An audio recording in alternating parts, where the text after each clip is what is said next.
ഈ തൃശ്ശൂർ ചാവക്കാടുള്ള തെക്കൻ പാലയൂർ എന്ന ഈ ഒരു പ്രദേശം ആകെ വലിയൊരു സങ്കടക്കടലിലാണ്. അപ്രതീക്ഷിതമായി എത്തിയ ഒരു ദുരന്ത വാർത്ത വലിയ നടുക്കമാണ് ഇവർക്കിടയിൽ ഉണ്ടാക്കിയിരിക്കുന്നത്. കഴിഞ്ഞ 5 ദിവസം മുൻപാണ് ഈ ഒരു ബിനോയ് തോമസ് എന്ന വ്യക്തി ഇവിടെ നിന്നും ഈ കുവൈത്തിലേക്ക് ജോലിക്ക് വേണ്ടി പോയിട്ടുണ്ടായിരുന്നത്. പക്ഷേ തിരികെ തേടിയെത്തുന്നത് ഒരു ദുരന്ത വാർത്തയാണ്. നമുക്ക് ദൃശ്യങ്ങളിലൊക്കെ കാണാൻ സാധിക്കുന്നത് പോലെ ഇതാണ് ബിനോയ് തോമസ് ജീവിച്ചിരുന്ന ഒരു വീട് എന്ന് പറയുന്നത്. ഒരു ചെറിയ ഷെഡാണ്. ഒരു വർഷം മുൻപാണ് അദ്ദേഹം ഈ ഒരു ഷെഡ് സാമ്പത്തിക ബാധ്യതകൾ അദ്ദേഹത്തിനുണ്ടായിരുന്നു. കുറേ കാലമായി വാടക വീട്ടിൽ താമസിച്ച ബിനോയ് തോമസ് വളരെ ആഗ്രഹിച്ചാണ് ഇങ്ങനെയൊരു ചെറിയൊരു സംവിധാനം ഒരുക്കിയെടുത്തിട്ടുണ്ടായിരുന്നത്.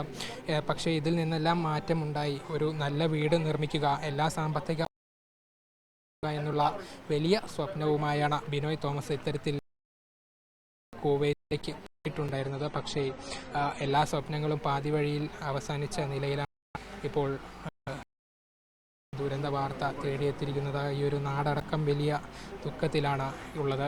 ഏതായാലും 2 മണിയോടുകൂടി തന്നെ മൃതദേഹം ഇവിടെ ഈ പാലയൂരിലേക്ക് എത്തിക്കാൻ സാധിക്കുമെന്നുള്ളതാണ് ഇപ്പോൾ അറിയാൻ സാധിക്കുന്നത്. അതിനുശേഷം ഏതാണ്ട് ഒരു 2 മണിക്കൂറോളം സമയം ഇവിടെ പൊതുദർശനം ഉൾപ്പെടെയുള്ള കാര്യങ്ങൾ നടക്കും. അതിനുശേഷം കുന്നമംഗലത്തുള്ള മൃതദേഹത്തിൻ്റെ സംസ്കാര ചടങ്ങുകൾ നടക്കുക എന്നുള്ളതാണ് അറിയാൻ സാധിക്കുന്നത്. ഈ നാട് മുഴുവൻ ഉള്ള ആളുകൾക്ക് മൃതദേഹം കാണുന്നതിനുള്ള സമയം ഇവിടെ നൽകും. മൃതദേഹം തൃശ്ശൂർ ജില്ലാ അതിർത്തിയിൽ വെച്ച് സർക്കാർ പ്രതിനിധികൾ ഏറ്റുവാങ്ങുമെന്നുള്ളതാണ് അറിയിച്ചിരിക്കുന്നത്. അതിനൊപ്പം തന്നെ ജില്ലയിലെ മന്ത്രിമാരായ കെ രാജൻ ഉൾപ്പെടെയുള്ളവർ സന്ദർശിക്കും. ഒപ്പം തന്നെ തൃശ്ശൂർ MP സുരേഷ് ഗോപി ഉൾപ്പെടെയുള്ളവരും ഇവിടെ അന്തിമോപചാരം അർപ്പിക്കാൻ എത്തുമെന്നുള്ളതാണ് അറിയുന്നത്. ഏതായാലും മൃതദേഹം അല്പസമയത്തിനകം തന്നെ എത്തും. എല്ലാ സൗകര്യങ്ങളും എല്ലാ ഒരുക്കങ്ങളും ഇവിടെ പൂർത്തിയായിട്ടുണ്ടാകും.